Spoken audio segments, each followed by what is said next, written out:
So, Mario Kart Tour is a Waluigi game. Who knows what Mario Kart Tour is?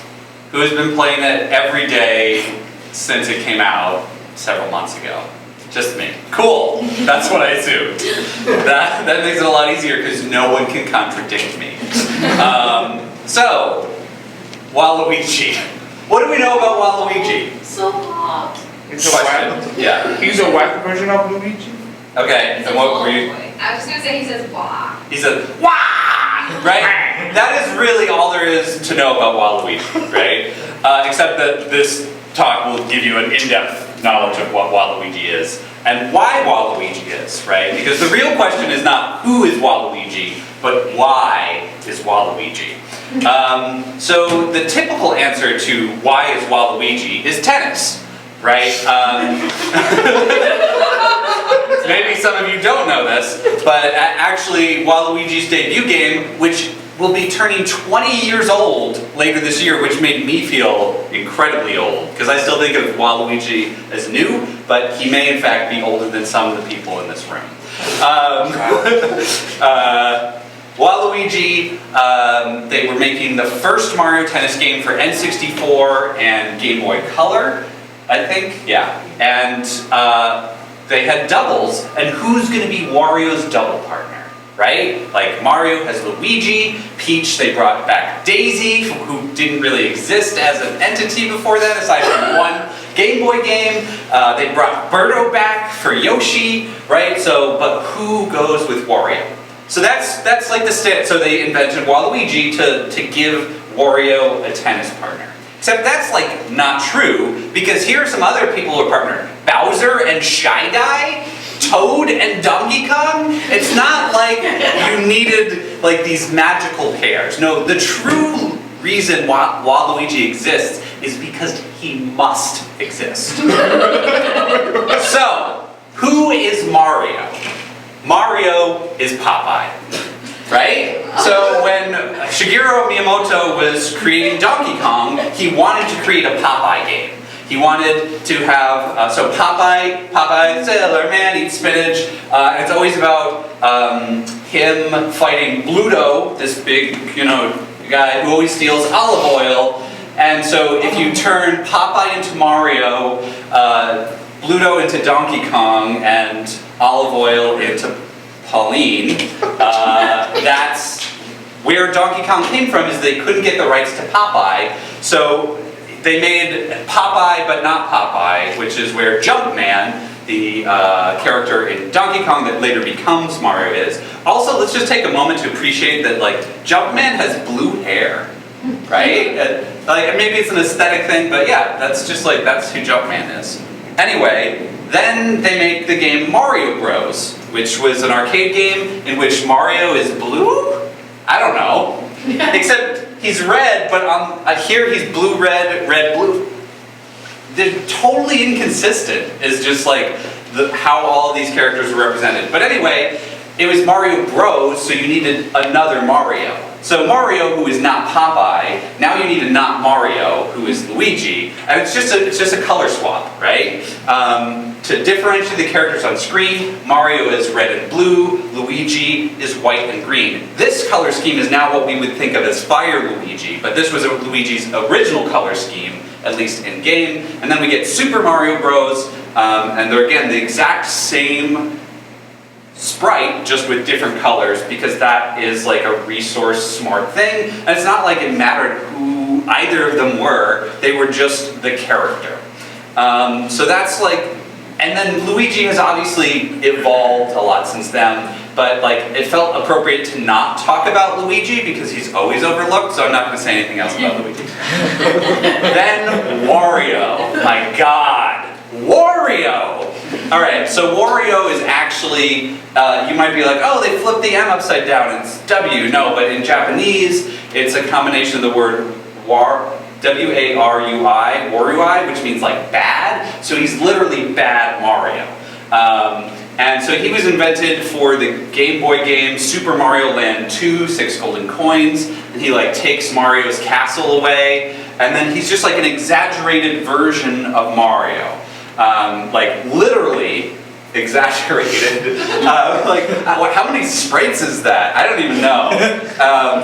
And then Wario becomes he's like kind of a bad guy, but then now is kind of a hero of his own series. Like, what the heck is going on with Wario? This is from Wario's Woods. Oh, and also, like, what color scheme does Wario have? We don't, like, in the early days, he was changing. Like, here he's purple and white.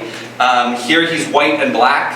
And, like, that's, again, because of, like, color limitations. But, again, like, the concept of these characters was very nebulous and actually evolved over the course of multiple games, right? They were just kind of stand-ins. Wario's Woods is an amazing puzzle game that was the last official game for the NES, and it was also on the Super Nintendo at the same time. Highly recommend it. If you're a Nintendo Switch Online member, you can play it as part of your NES membership, and each time Toad, the main character of this game, encounters Wario just gets larger and larger. It doesn't make any sense, but it gets just beautiful pixel art of Wario.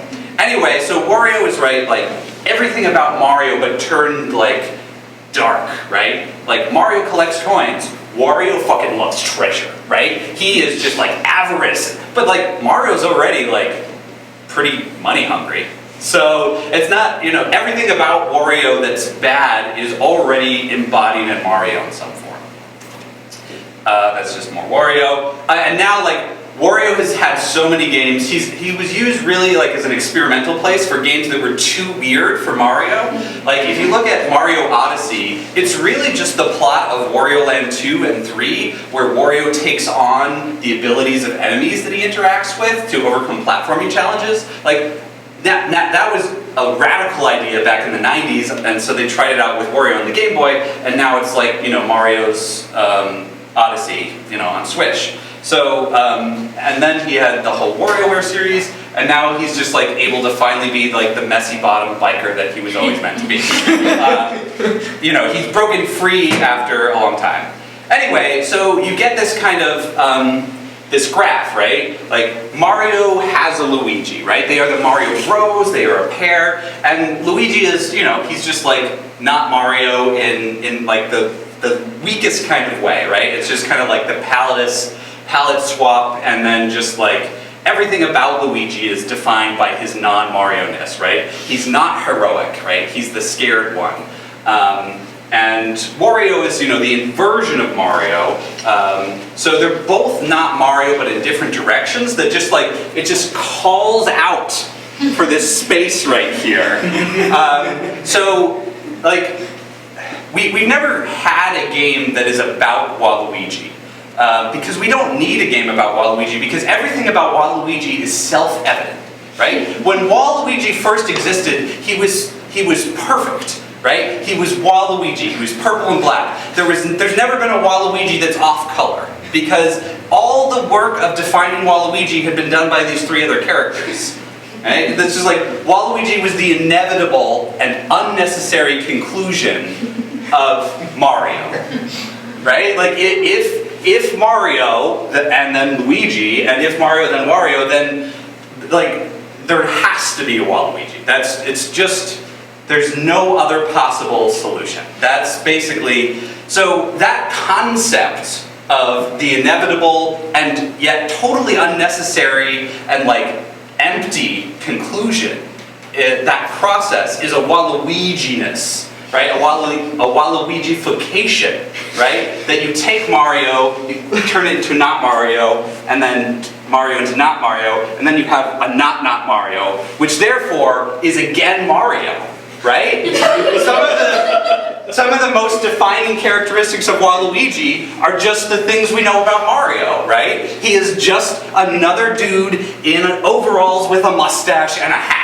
And a letter on it, right? That is basically all Waluigi is, which is all Mario ever really was when he was not Popeye. Which means that he is also not Popeye. Just in case you're keeping track. Alright, so, okay. You can't do the same thing with the princesses though, right? Because, one, they haven't been really fully developed, because they haven't gotten their games, aside from, right, Super Princess Peach, which we don't talk about. But, right, Daisy does relate to Peach similar to how Luigi relates to Mario, right? Basically a palette swap. was used in one game and has just kind of come back a lot because they needed her. Rosalina is actually an interesting inversion of Peach in a lot of ways. So Peach is always kidnapped. She is always the object you search for. Rosalina was orphaned. She is searching for her family, right? She travels the galaxy. She fucking fixes the universe and is the Big Bang. Like, Rosalina is wild. Anyway, she is like the heroine of the entire universe. So in many ways, the opposite of Peach. But does this like really call out for like a Daisalina, right? It doesn't. And right, that's because like Daisy was never as tied to Peach as Mario and Luigi are. So you can't really do the same thing here. And then there's just Pauline, right? Who's now like the fourth. Who predates Peach but has like been recently rebooted as like the mayor jazz singer of New Donk City, and she's just cool. Anyway, I like the princesses.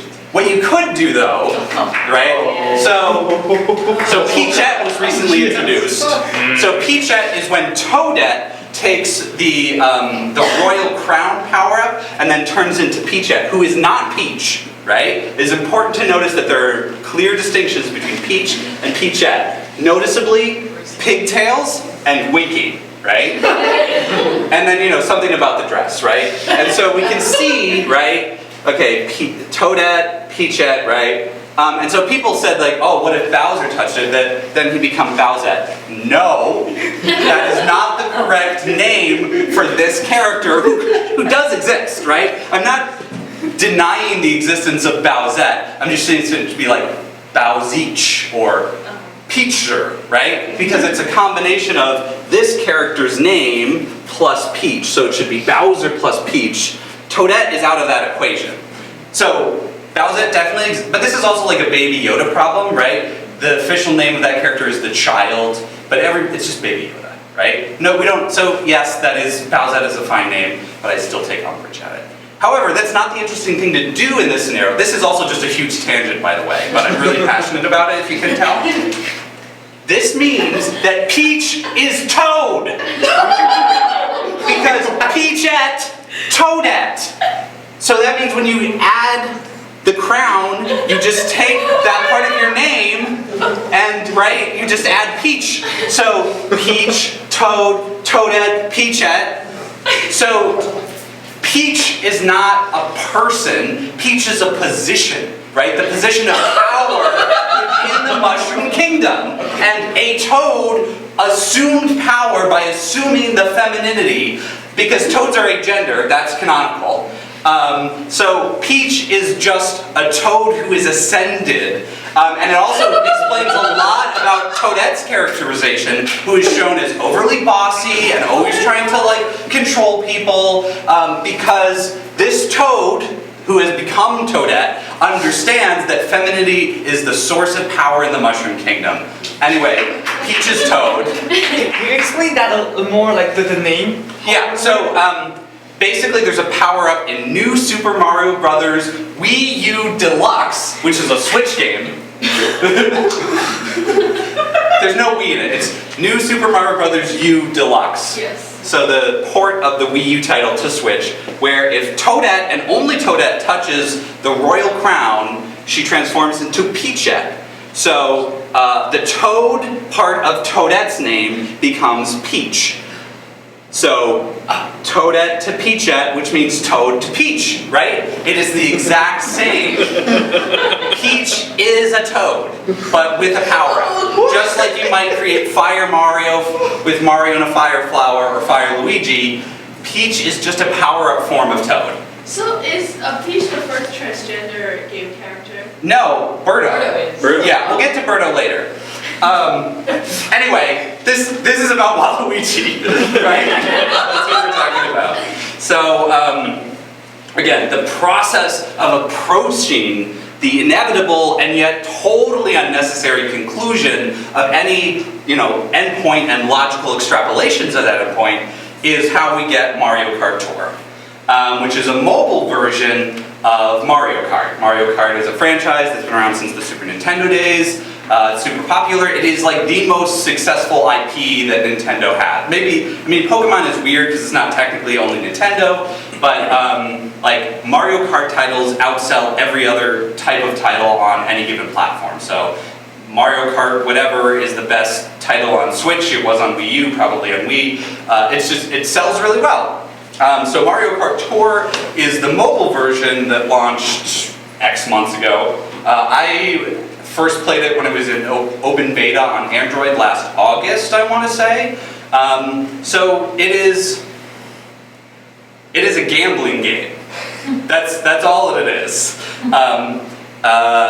So if we look back at Super Mario Kart, so Super Mario Kart on the Super Nintendo, right? It's a kart racing game, but then there's also these items that are totally randomized. And Super Mario Kart was on SNES was mostly a single player endeavor for me. You could do multiplayer, but like multiplayer just wasn't as big of a thing in Super Nintendo, and it was like 2 people. Mario Kart 8, the normal like extrapolation of Mario Kart is now like an online 12 people in a race. Like every character's unlocked from the beginning in Mario Kart 8 Deluxe. You don't even have to do things. You're just instantly able to just play any version of Mario Kart. And I'm like, boring. I'm here for the single player, infinitely unlockable, gotcha-driven gambling game, Mario Kart Tour, right? Which is another extrapolation if we think about like what's an element that's been in Mario games for a long time is gambling, right? You go back to Super Mario 2, there was this at the end of every level. Super Mario 3, every few bonus levels was some kind of gambling minigame. And gambling is like the origin of Nintendo, right? They just really made cards for Yakuza members to gamble with. That was like what Nintendo's first product was. So like the gambling and that is like one of the best parts about Mario Kart, right, is the randomized power-ups. And so Mario Kart Tour really takes the gambling aspect that has been part of Mario Kart's lineage and Mario's lineage, plus the like just whatever exploration of it to its logical conclusion. So there are tracks in Mario Kart Tour. Every single track has 4 versions. It has a normal version, a reverse version, a trick version, and the reverse trick version, aka the Waluigi, right? Normal, trick, where they just add ramps and shit. Reverse, where it's actually backwards, the inversion, the Wario, and then the reverse trick, right? And what's crazy about, and like, I don't know, is T trick what T stands for? I don't know. I just think of them as T. Like it's, this is Mario Circuit. This would be called Mario Circuit T in the game. They don't tell you it stands for trick. So this is the wiki's doing. I don't know if I agree with T as trick. I just think of it as turbulent. I don't know. Anyway, so trick is the Luigi. The reverse trick versions are not just backwards and bumpy. Sometimes they'll just throw dinosaurs in there. It's stupid and ridiculous and amazing. And these tracks like break sometimes. Like they're so bad because they've just thrown all this shit in there that like I've hit the invisible ceiling at the top, because you're also racing on 200cc, because 150 wasn't enough.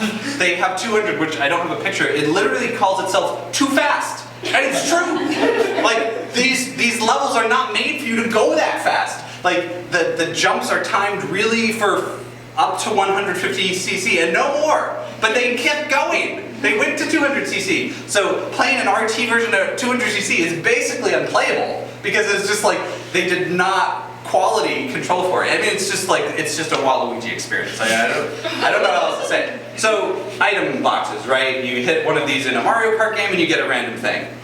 Okay. So original Mario Kart, you get 1 item at a time. Double Dash on GameCube. Greatest idea, 2 items at once. But you had 2 different drivers and you're swapping them and it's like, whoa, what's going on? I don't know, it was a whole different thing. And now you can kind of get 2 items in Mario Kart 8 and you just have 1 driver or whatever. No. 3 items, and if they're all the same, you get an infinite amount of that item for 10 seconds, and it's a frenzy. And yes, you can get a blue shell frenzy, where you just throw blue shells until everything is dead. The Waluigi of items, right? Like, goes so far past the point of any item that it just becomes meaningless. And yet, the most meaningful version of the blue shell, right? You haven't lived until you've had a blue shell frenzy, right? Like I could never go back to a boring ass Mario Kart after having a frenzy Mario Kart. Okay, so like you get a coin, right? Coin is the most boring ass power up in Mario, right? Coin, boom. Oh, and then but okay, there's sometimes that you'll get a coin box, and then it shoots coins everywhere. But coin box frenzy, just or bananas, right? Oh, banana, oh, 3 bananas, remember that? Like, oh, that was like the big deal. No, now they have banana cannon, where Diddy Kong just fires bananas in front of him continuously, and making the track more hazardous for him. It's stupid, but it's amazing. And because they are releasing 3 new drivers every 2 weeks. This is a relentless content machine. It is endless Mario Kart. If you know Disney Emoji Blitz, right, which has been around for like 5 years and now has like 700 characters, that is the inevitable conclusion of Mario Kart Tour. So this is like the roster now. This is nothing, right? This is just the beginning. So there's 66 characters as of today. And it's really hard to get the really good ones because rarity, and that's where there's like the deeper gambling system of the resources you're accumulating over time.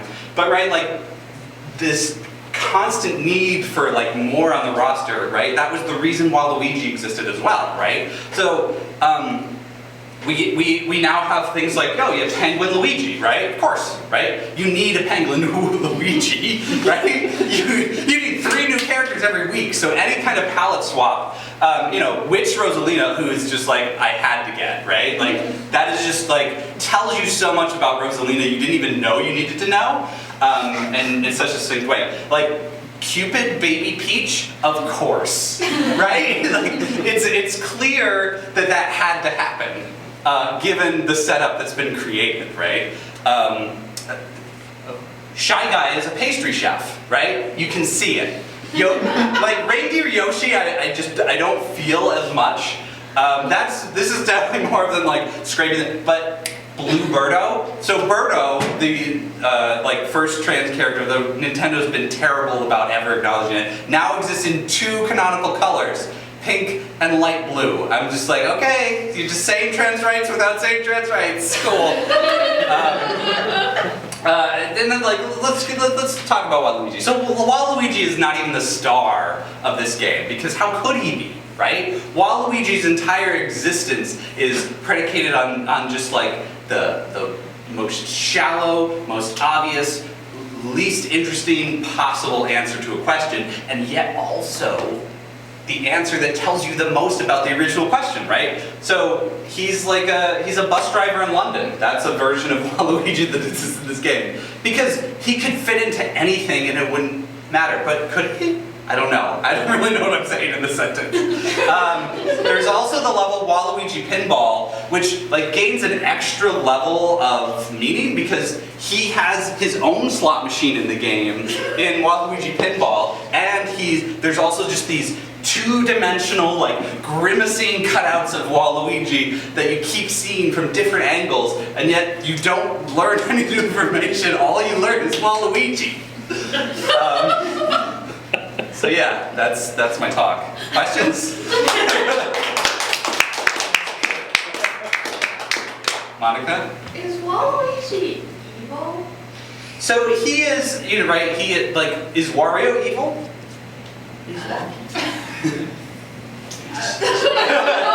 I mean, right, here's the real tea. Is Bowser evil? They're all playing tennis together, how angry is anybody at anybody in this world? So just all want money.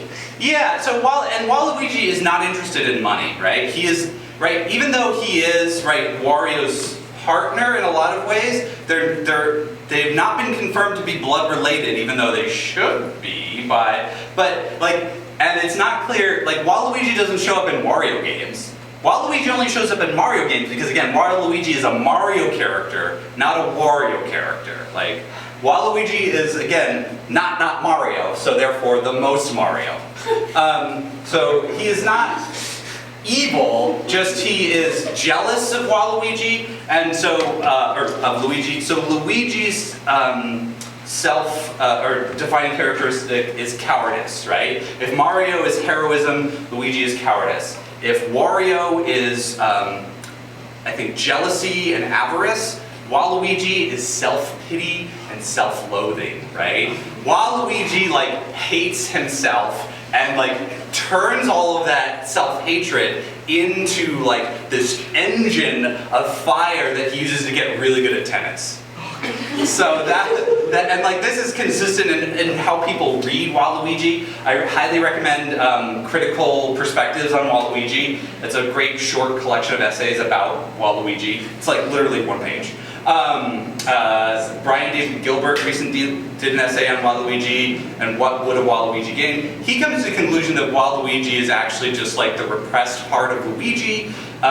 So I mean, like Waluigi to me reads as just like, I don't know. I also like to think about decks of cards. This might seem like a tangent, but like everything, it relates. In that the ace is like simultaneously the weakest and most powerful card, and right, it is also, right, if you think of tarot decks, the ace is the embodiment of whatever that suit represents.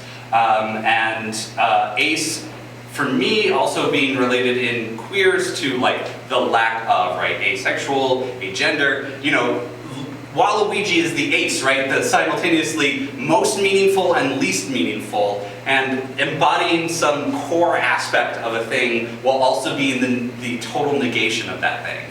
So, yes, Waluigi is evil and not evil. Yeah? Could you really go quickly back to that slide with all four of them on it? Why is Waluigi the only one with pointy ears? Wario does have pointy ears, you can't really see it here, but Waluigi's ears are pointier, just as his shoes their shoes are pointy. So yeah, there's better pictures of Wario that maybe have his ears, like yeah, you can see it there, so yeah. Have you ever made the correlation between him and Boris from Rocky and Bullwinkle? I don't know that. I watched it in my youth, but Waluigi looks very much like Boris. Yeah. So, but Waluigi also looks like so many things because he looks like nothing, right? He is literally mustache and overalls. There's also a theory that he's a callback to Foreman Spike, which was a villain of Mario in Wrecking Crew. And he has been shown in construction vehicles that Foreman Spike used, so there's also a theory that he actually does have a precedent, and it is Foreman Spike. Yep. In a Waluigi dating sim, who do you think the candidate would be? Okay, so here's the thing, right? A Waluigi dating sim could not be about Waluigi, right? Waluigi would just be present in a dating sim. And you could not, like, have a successful romantic relationship with Waluigi unless you first untangle all this fucking bullshit, right? And self-loathing, right? It would be really hard. And so one of the small things I found in researching this was that in Mario Party, 6 or something, if Daisy and Waluigi are on a team together, their team name is Awkward Date. And anytime Daisy has to deal with like Waluigi's storefront that you can set up in a Mario Party, I don't really understand Mario Party. Like, she just comments on like, ugh, everything is here so tacky and overpriced, but what else would you expect from Waluigi, right? Daisy is like hypercritical of Waluigi because she's threatened by the very emptiness of his nature reflects again on the emptiness of her nature. So,